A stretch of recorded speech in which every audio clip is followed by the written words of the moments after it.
Welcome to HTV9 news bulletin లో ముందుగా headlines. పూంచ్లోని పౌరులు దేవాలయాలను లక్ష్యంగా చేసుకున్న పాకిస్తాన్ అమిత్ షా.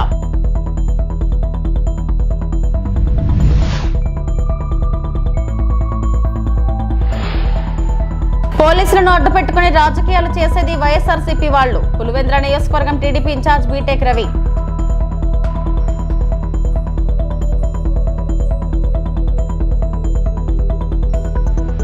చంద్రబాబు రాయలసీమ బిడ్డ కాదు, సీమ ద్రోహి. మాజీ ఎమ్మెల్యే తోపుదుర్తి ప్రకాష్ రెడ్డి. పూంచ్, జమ్మూ మరియు కాశ్మీర్ ఆపరేషన్ సింధూర్ లో సందర్భంగా పాకిస్తాన్ అమానుష వ్యూహాన్ని కేంద్ర హోంమంత్రి అమిత్ షా బయటపెట్టారు. సరిహద్దు కాల్పుల సమయంలో పౌరుల ఇళ్లు మరియు మతపరమైన ప్రదేశాలను ఉద్దేశపూర్వకంగా లక్ష్యంగా చేసుకున్నారని వెల్లడించారు. పాకిస్తాన్ సరిహద్దులపై కాల్పులు జరపడమే కాదు, వారు పౌర ప్రాంతాలు మరియు మతపరమైన ప్రదేశాలను లక్ష్యంగా చేసుకున్నారని పూంచ్లోని బాధిత కుటుంబాలను ఉద్దేశించి షా అన్నారు. తీవ్ర భావోద్వేగంతో పాకిస్తాన్ యొక్క అకారణ కాల్పుల కారణంగా నష్టపోయిన మరియు గాయపడిన కుటుంబాలకు షా నియామక లేఖలను అందజేశారు. भारत में जम्मू कश्मीर में रिहायशी इलाकों में गोलीबारी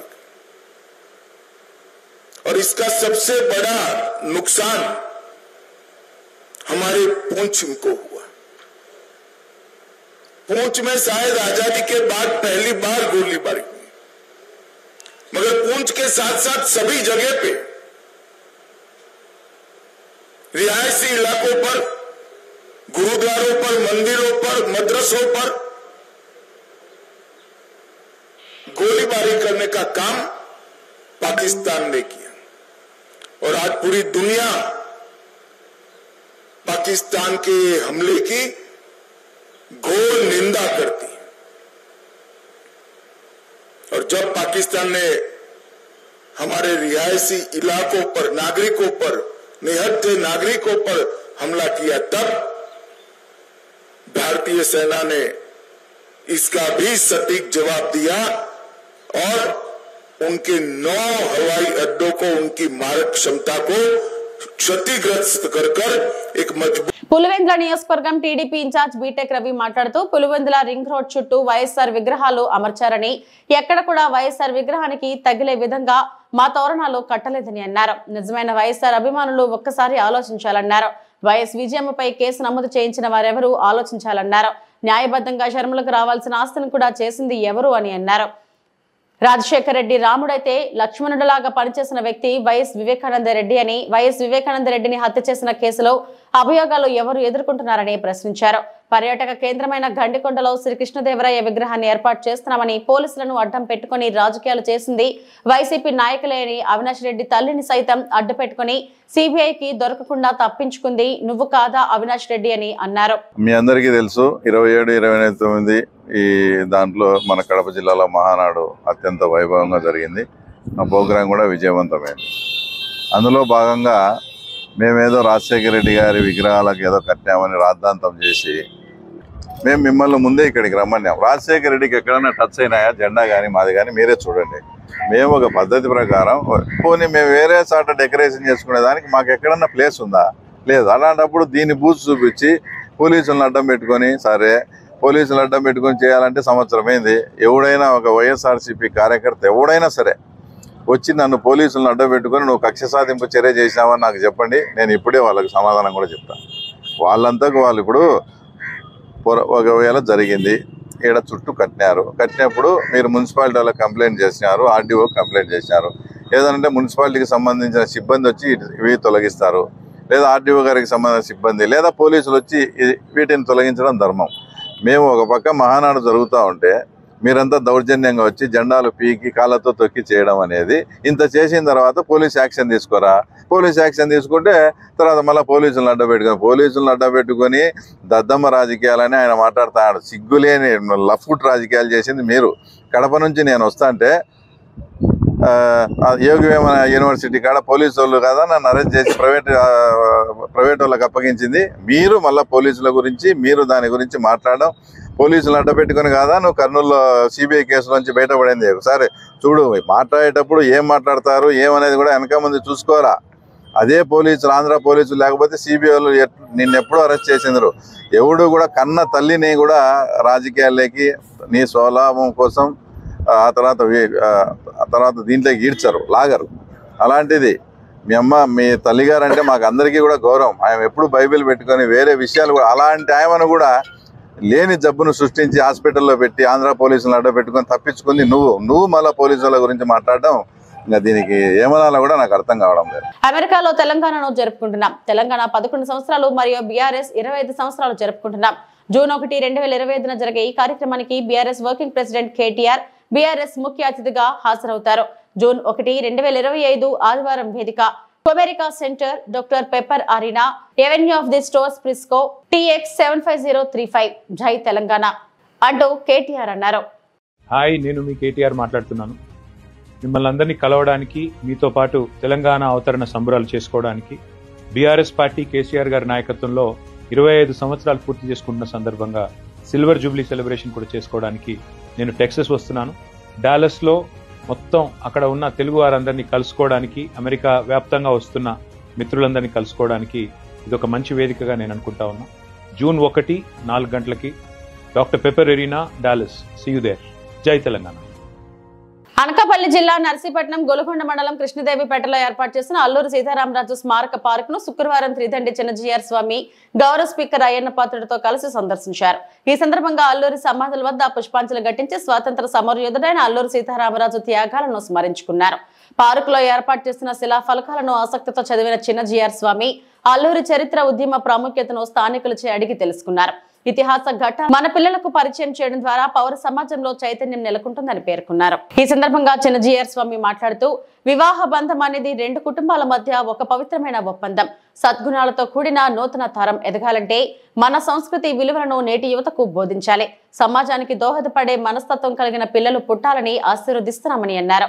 స్పీకర్ అయ్యన్న పాత్రుడు మాట్లాడుతూ, వికాస తరంగిణి సంస్థ చేస్తున్న సామాజిక కార్యక్రమాలు ప్రశంసనీయమనివని, సామూహిక వివాహాలు పేదలపై ఆర్థిక భారం తగ్గించడంతో పాటు సమాజానికి ఒక మంచి సందేశాన్ని ఇస్తున్నాయని కొనియాడారు. ఈ కార్యక్రమంలో పలువురు ప్రజాప్రతినిధులు, స్వచ్ఛంద సంస్థల ప్రతినిధులు పాల్గొన్నారు. పెద్దలు గౌరవనీయులు స్వామి గారు, వారి బృందం ఈవేళ కన్నుల పండగగా, నేను నాకు 68 సంవత్సరాలు ఎన్నో పెళ్లి చూశాను. ఇంత నిండుగా ఇంతమంది జంటలతో పెళ్లి చేయడం చాలా కన్నుల పండుగగా ఉంది. నేను రాత్రి స్వామి గారిని కలిసినప్పుడు వారు ఒక మాట అన్నారు. అది నేను ఎప్పుడూ అనుకోలేని మాట. మా రాజకీయ నాయకులు 4 నోటట వచ్చి రాని మాట. అది ఏ మాట అన్నారంటే ఆశ్చర్యపోయాను నేను. పాత్రి గారు, అందరూ పెళ్లి చేసుకుంటారు, వైభోగంగా చేసుకుంటారు, కోట్లు ఖర్చు పెట్టి, లక్షలు ఖర్చు పెట్టి చేసుకుంటారు. కానీ ట్రైబుల్లో ఉన్న పెళ్లి కూతురు, పెళ్లి కొడుకు వాళ్ళకి ఆశలు ఉంటాయి కదా. వాళ్ళు మంచి పెళ్లి చేసుకోవాలి, బాగా చేసుకోవాలనుకుంటారు కదా. కానీ వాళ్ళు చేసుకోలేని స్తోమత లేదు, చేసుకునే స్తోమత లేదు. అటువంటి వారికి సమాజంలో మిగతా వారి మాదిరిగా మాకు బ్రహ్మాండంగా పెళ్లి జరిగాయి.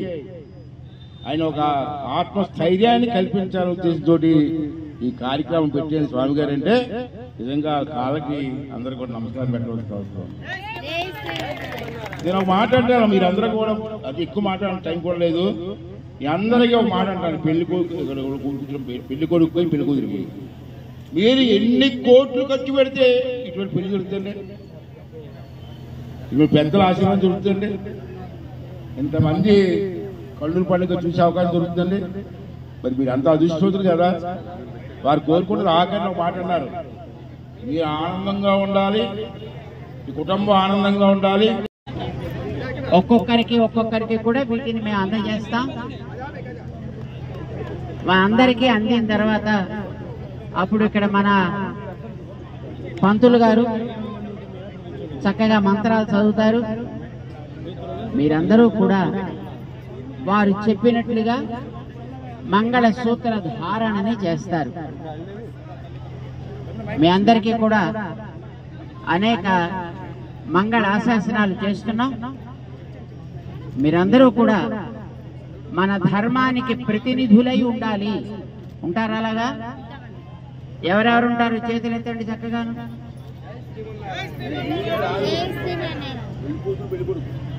పెళ్లి కూతురు పెళ్లి కొడుకు అందరూ చెప్పండి ఒకసారి. మేము మన సనాతన వైదిక ధర్మానికి ప్రతినిధులుగా ఉంటాము. మాలా ప్రతినిధులుగా ఉండగలిగే మంచి సంతానాన్ని జన్మనిస్తాము. మన ధర్మాన్ని మన దేశాన్ని సదా రక్షించుకునే బాధ్యతలో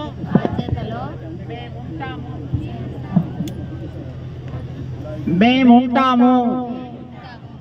అందరూ కూడా చక్కగా అట్లాగా. అనకాపల్లి జిల్లా నర్సీపట్నంలోని గౌరవ స్పీకర్ అయ్యన్న పాత్రుడు నివాసానికి గురువారం విచ్చేసిన శ్రీ చిన్నజీఆర్ స్వామిని కుటుంబ సభ్యులతో కలిసి సాదరంగా ఆహ్వానించారు. గౌరవ మర్యాదలతో స్వాగతం పలికి సత్కరించారు. ఈ సందర్భంగా పలు సమకాలీన అంశాలపై గౌరవ స్పీకర్ అయ్యన్న పాత్రుడితో చిన్నజీఆర్ స్వామి ప్రత్యేకంగా చర్చించారు. భీమిలిలో ఆంధ్ర పాఠశాల స్థాయి పెంపు కార్యక్రమాన్ని ప్రారంభించేందుకు వచ్చారని స్వామీజీ పేర్కొన్నారు. వికాస తరంగిణి సంస్థ భాగస్వామ్యంతో మహిళలకు క్యాన్సర్ పరీక్షలు నిర్వహించి అవసరమైన వారికి ఉచితంగా చికిత్స అందిస్తున్నట్టు తెలిపారు. ఇందుకోసం ప్రతి గ్రామంలో 20 మంది మహిళలకు శిక్షణ ఇవ్వాలని ఉద్దేశించినట్లు చెప్పారు. శిక్షణ పొందిన వారు వ్యాధిని ముందుగానే గుర్తించి మందులను ఉచితంగా పంపిణీ చేయగలరన్నారు. ఇప్పటికే తెలంగాణలో ఈ విధంగా వైద్యం అందిస్తున్నామని వివరించారు. అవగాహన కలిగించి ముందుగానే పరీక్ష చేసి వాళ్ళకి అది రాకుండా చేసేటట్లు, వస్తే త్వరగా ట్రీట్మెంట్ తీసుకునేటట్లు చేసే కార్యక్రమాన్ని మన వికాస తరంగిణి తీసుకుని ఇప్పటిదాకా 34 లక్షల మంది మహిళలకి చేసింది. ప్రపంచంలో ఏ ఎన్జిఓ కూడా ఇంత ఇప్పటిదాకా చేయలేదు. మన వికాస తరంగిణి ఆ కార్యక్రమం చేస్తోంది. మన విశాఖపట్నంలో కూడా టీమ్స్ ఉన్నాయి. మహిళల్లోంచే కొంతమందిని మనం తీసుకుని వాళ్ళకి శిక్షణనిచ్చి కావలసిన పరికరాలనిచ్చి వాళ్ళ ప్రాంతాల్లో వాళ్ళే తిరిగి అవగాహన కలిగించే ఏర్పాట్లు మనం చేస్తున్నాం. ఇంతవరకు అంతమందికి చేయడం జరిగింది. తెలంగాణ ప్రాంతంలో అక్కడ ఉండేటటువంటి గవర్నమెంట్ అంగన్వాడీ టీచర్స్ని మన వికాస తరంగిణితో కలిపింది. అలా కలపడం చేత మనకి ఎక్కువ మందికి ఈ ఉపకారం మనం అందించగలుగుతున్నాం. కానీ మన ఆంధ్ర రాష్ట్రంలో అలాంటిది చేసే అవకాశం ఇప్పటిదాకా కలగలేదు. మన అయ్యన్న పాత్రుడు గారు శ్రద్ధ తీసుకుంటే ఆ విభాగం చూసే వాళ్ళు ఎవరి చేతేనన్నా కనుక చెప్పించినట్లయితే మన వికాస తరంగిణి వాలంటీర్స్, అంగన్వాడీ టీచర్ సహాయంతో ఎంతో మంది మహిళలకి మనం ఉపకారం చేసి. మీకు ఒక విషయం చెప్తా, మీ అందరికీ తెలుసు. ఇంట్లో మగాయనకి జబ్బు చేసింది అనుకోండి, ఏం పెద్ద ప్రాబ్లం ఏం లేదు. 2 రోజులు పడుకుంటాడు, 3 రోజులు పడుకుంటాడు, 4 రోజులు పడుకుంటాడు, మందులు వేసుకుంటాడు, తర్వాత లేచిపోతాడు ఆయన మా నాన్న. ఏం పెద్ద ప్రాబ్లం లేదండి ఇంటికి. కానీ ఇంట్లో ఉండే గృహిణికి ఎప్పుడైనా ఆరోగ్యం ఒక్క పూట దెబ్బతింది అనుకోండి, ఇల్లంతా అతలా కుతలం అయిపోతుంది. ఎందుకంటే ఎన్ని పనులు చేసుకుంటున్నా, ఎన్ని ఉద్యోగాలు చేస్తున్నా ఇంటి బాధ్యత అంతా కూడా చూసేది మహిళ, గృహిణి. అందుకే అసలు ఆవిడకి గృహిణి అనే పేరు అలా సార్థకమైంది కాబోలు. ఇంట్లో ఉప్పు ఎక్కడుందో పప్పు ఎక్కడుందో ఆవిడకి తెలుస్తుంది. ఈ పెద్ద మనిషి ఏం తెలియదు. కాఫీలో ఉప్పు వేయాలో పందారు వేయాలో కూడా అని తెలియదు, తాగడం తప్ప. అదంతా ఆవిడికే తెలుస్తుంది. కనుక ఆవిడికి ఒక పూట కనుక ఏదైనా సమస్య వస్తే ఆరోగ్యంలో, ఇంకా ఆ ఇల్లంతా గందరగోళమే. కానీ మహిళ ఎప్పుడూ కూడా తన ఆరోగ్యం కోసం పైసలు ఖర్చు పెట్టుకోవాలి అని కోరుకోదు. భర్త కోసం ఖర్చు పెట్టిస్తుంది. అవసరమైతే తన గాజులో మంగళసూత్రం తాకట్టు పెట్టిన డబ్బులు తెచ్చి భర్త గారి ఆరోగ్యం చూడాలనుకుంటుంది. తన ఆరోగ్యం చూసుకోవాలి అని కోరుకో. ఏమండి? ఏపీలో చంద్రబాబు పాలన అగ్రమగోచరంగా సాగుతుందన్నారు మాజీ ఎమ్మెల్యే తోపుదుర్తి ప్రకాష్ రెడ్డి. ఎన్నికల హామీలు అమలు చేయడంలో చంద్రబాబు సర్కార్ విఫలమైందని ఆగ్రహం వ్యక్తం చేశారు. తాను చేయని పనులను చేసినట్లుగా చంద్రబాబు చెప్పుకోవడం హాస్యాస్పదమంటూ మండిపడ్డారు. మహానాడుకు ఎన్టీఆర్ కుటుంబ సభ్యులు హాజరు కావడం అనుమానాలకు తావిస్తుంది. ఎన్టీఆర్ ఏ వీడియో హాస్యాస్పదమని అన్నారు. వైఎస్ఆర్సీపీ నేత మాజీ ఎమ్మెల్యే తోపుదుర్తి ప్రకాష్ రెడ్డి తాజాగా మీడియాతో మాట్లాడుతూ సూపర్ 6 హామీలను అమలు చేయడంలో చంద్రబాబు విఫలమయ్యారు. చంద్రబాబుకు మతిమరుపు వచ్చిందన్న అనుమానం ఉంది. చేయని పనులను చేసినట్లుగా చంద్రబాబు చెప్పుకుంటున్నారు. ఇది హాస్యాస్పదం. వైఎస్ జగన్ అమలు చేసిన సంక్షేమ పథకాలను చంద్రబాబు నిలిపివేశారు. ప్రజలు యావత్తు కూడా తాము దగాపడ్డామనేటువంటి ఒక అభిప్రాయంలో ఉన్నారు. ఎనీ పార్టీ, తెలుగుదేశం పార్టీకి సంబంధించిన వాళ్ళు కావచ్చు, జనసేనకు సంబంధించిన వాళ్ళు కావచ్చు, వివిధ రాజకీయ పార్టీలకు సంబంధించిన కార్యకర్తలు కావచ్చు, ప్రజలు కావచ్చు, మేము దగాపడ్డాము అనేటువంటి భావనలో ఉన్నారు సంపూర్ణంగా. ఎందుకంటే జగన్మోహన్ రెడ్డి గారు ముఖ్యమంత్రి అయిన తొలి సంవత్సరం నుంచే ఇచ్చిన నవరత్నాల హామీలను అమలు పరుస్తూ వచ్చారు. ప్రత్యేకించి రైతు భరోసా అనేది రెండవ సంవత్సరం నుంచి అమలు చేస్తానని చెప్పిన రైతు భరోసాను కూడా మొదటి ఏడాదికే తీసుకొచ్చి 12,500 కాకుండా 13,500 ఇచ్చి 5 సంవత్సరాల పాటు 67,500 రూపాయలు ఇచ్చాడు ప్రతి రైతు. ఆయన చెప్పిన ప్రతి ఒక్క మాటను నిలబెట్టుకుంటా 5 సంవత్సరాల పాటు సంక్షేమ పథకాలను అందజేశాం. అది చేయూత కావచ్చు, ఆసరా కావచ్చు, రైతు భరోసా కావచ్చు, నేతన్న నేస్తం కావచ్చు, పెన్షన్లు. ఈ రాయలసీమకు మేలు చేసినా, రాయలసీమకు సాగునీరు తెచ్చినా, ఈ ప్రాంత పిల్లలు వివిధ దేశాల్లో ఈరోజు ఐటీ ఉద్యోగులుగా స్థిరపడిన, ఫీజు రియంబర్స్మెంట్ తీసుకొచ్చిన, లక్షలాది ప్రాణాలు కాపాడిన ఒక రాజశేఖర రెడ్డి గారికే దక్కుతుంది ఆ ఖ్యాతి. రాయలసీమ బిడ్డంటే డాక్టర్ వైఎస్ రాజశేఖర రెడ్డి. ఇచ్చిన మాట నిలబెట్టుకోవడం అంటే వైఎస్ జగన్మోహన్ రెడ్డి గారికే సొంతం. మీలాగా ప్రజల్ని వంచిన ప్రజల్ని మళ్ళీ మోసం చేసేదానికి మళ్ళీ అబద్ధాలు చెప్పేటువంటి నాటకాలు ఇంతవరకు ఎవరు కూడా చేయలేదు ఈ రాయలసీమలో పుట్టినటువంటి నేతలు, మీరు మినహా. ఇప్పటికైనా మీరు మీ సొంత డబ్బాలు కొట్టుకొని మానేసి, మీకు ప్రజలు ఇచ్చింది 5 ఏళ్లకే, సంవత్సరం గడిచిపోయింది, ఇప్పటికే మీరు మోసం చేశారనే అభిప్రాయంలో ఉన్నారు. పథకాల విషయంలో రాయలసీమ తిరగబడబోతా ఉంది. రాయలసీమ ప్రజలందరూ జగన్మోహన్ రెడ్డి గారి వెంట కవాతు దొక్కేటువంటి పరిస్థితి రాబోతా ఉంది. రాయలసీమ ప్రాజెక్టులను మీరు తుంగలో దొక్కేటువంటి కార్యక్రమం చేయబోతా ఉన్నారు. ఖబర్దార్ చంద్రబాబు నాయుడు గారు, రాయలసీమకు అన్యాయం చేస్తే మీ గద్దె దిగడం ఖాయమని కూడా హెచ్చరిస్తా ఉన్నాం ఈ సందర్భంగా. నర్సీపట్నం జిల్లా Vikas high school ground, Sharada Nagar, old post office road, RTC complex దగ్గర నర్సీపట్నం జిల్లాలో హస్తకళలు మరియు చేనేత ఎంపోరియం ఈ నెల మే 28, 2025 నుండి జూన్ 23, 2025 వరకు ఆల్ ఇండియా క్రాఫ్ట్ బజార్ పేరుతో నిర్వహించబడుతుంది. ఈ హస్తకళల ప్రదర్శన మరియు అమ్మకానికి chief guest town circle inspector of police, town Narsipatnam police station వారు ప్రారంభించారు. ఈ సందర్భంగా మాట్లాడుతూ టౌన్ సర్కిల్ ఇన్స్పెక్టర్ గోవిందరావు మాట్లాడుతూ హస్తకళలు, చేనేత వస్తువులు ఉత్పత్తి ధరలకు విక్రయిస్తుండటంతో వినియోగదారులను ప్రోత్సహించవలసిన అవసరం ప్రతి ఒక్కరికి ఉందన్నారు. ఆల్ ఇండియా క్రాఫ్ట్స్ బజార్ పేరుతో దేశంలోని వివిధ ప్రాంతాలలో లభ్యమయ్యే వస్తువులను ఒక చోటకు తెచ్చి ప్రదర్శిస్తుండటం, విక్రయిస్తుండటం ఒక ప్రత్యేక కళ అన్నారు.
నమస్కారం అండి.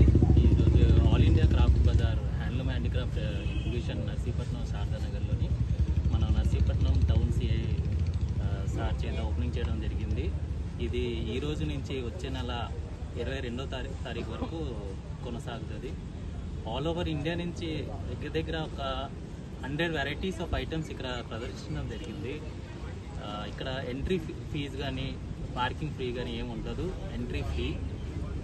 కావున ప్రజలందరూ వచ్చి ఈ ఎగ్జిబిషన్ని కొంచెం సహకరిస్తారని మేము కోరుతున్నాం. ఇక్కడ ఏ ఐటమ్స్ అంటే చెప్పండి. ఇక్కడ ఖాదీ షర్ట్స్ కానీ, మీకు కార్పెట్స్ కానీ, బెడ్షీట్స్, హ్యాండ్లూమ్ బెడ్షీట్స్ కానీ, ఇంట్లో యూజ్ అయిన ఐటమ్స్ అన్నీ మీకు అవైలబుల్ ఉంటుంది. ఒక 5 రూపీస్ ఐటమ్ నుంచి 5000 రూపీస్ ఐటమ్ మీకు. బోర్బండలో కాంగ్రెస్ నాయకుల వేధింపులకు బీఆర్ఎస్ మైనారిటీ సెల్ అధ్యక్షుడు సర్దార్ ఆత్మహత్య చేసుకోవడం బాధాకరం. బీఆర్ఎస్ పార్టీలో 10 సంవత్సరాలు అనుభవించి కాంగ్రెస్ వెళ్లిన కార్పొరేటర్ అరాచకాలు పీసీసీ అధ్యక్షుడు గమనించాలి. బీఆర్ఎస్ మైనారిటీ సెల్ అధ్యక్షుడు సర్దార్ మృతి కాంగ్రెస్ పార్టీలోనే బాధ్యత వహించాలని కూకట్పల్లి ఎమ్మెల్యే మాధవరం కృష్ణారావు కేసీఆర్ ప్రభుత్వంలో చిన్న మధ్య తరగతి కుటుంబాలు ఇల్లు కట్టుకుంటే స్వాగతించాం. సోమవారం ప్రజావాణిలో కాంగ్రెస్ పార్టీ నాయకులు బిల్డింగ్లపై ఫిర్యాదులు చేయడం, నిర్మాణదారులు వద్ద డబ్బులు దండుకోవడం, కాంగ్రెస్ పార్టీ చేస్తున్న అభివృద్ధి, సేల్లింగంపల్లిలోని అయ్యప్ప సొసైటీలో ఎలాంటి పర్మిషన్లు లేకుండా బిల్డింగ్ నిర్మిస్తుంటే ఎందుకు కూల్చివేతలు చేపట్టలేదో చెప్పాలని అన్నారు. బోడబండలో జరిగినటువంటి ఒక మైనార్టీ టీఆర్ఎస్ పార్టీ మైనార్టీ అధ్యక్షులు నిరుపేద బిడ్డ 50 గజాలలో ఇల్లు కట్టుకుంటూ ఉంటే కాంగ్రెస్ సంబంధించినటువంటి వారు, విచిత్రం ఏంటంటే పాత కాంగ్రెస్ సంబంధించినటువంటి వాళ్ళు ఎవరు కూడా ఈ రకంగా చేయట్లేదు. టీఆర్ఎస్ పార్టీలో ఉండి 10 ఏళ్ళు ఎంజాయ్ చేసి మళ్ళీ పోయి కాంగ్రెస్ పార్టీలో జాయిన్ అయ్యి ఎన్నో రకాలుగా ఇబ్బంది పెడుతున్నటువంటి వాళ్ళని చూసి కాంగ్రెస్ గవర్నమెంట్ ఆలోచన చేయాలి.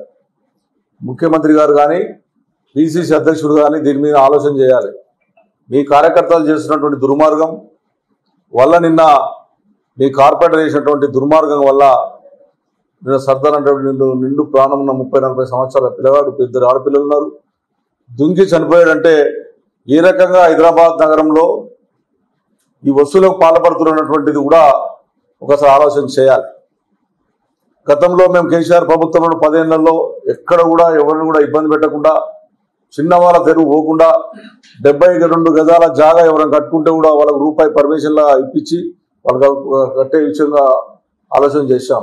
కానీ ఇప్పుడు గల్లీకి ఒక లీడర్, ఎక్కడ చూసినా ప్రజావాణిని పెట్టి సుమారం పెడతారు. అది ప్రజావాణి కాదు, నేను చాలాసార్లు చెప్పాను, అది ప్రజలకు సంబంధించినటువంటి వాణి కాదు, అది కాంగ్రెస్ పార్టీ కార్యకర్తల పంచుకోనికి ప్రజావాణి పెట్టారు.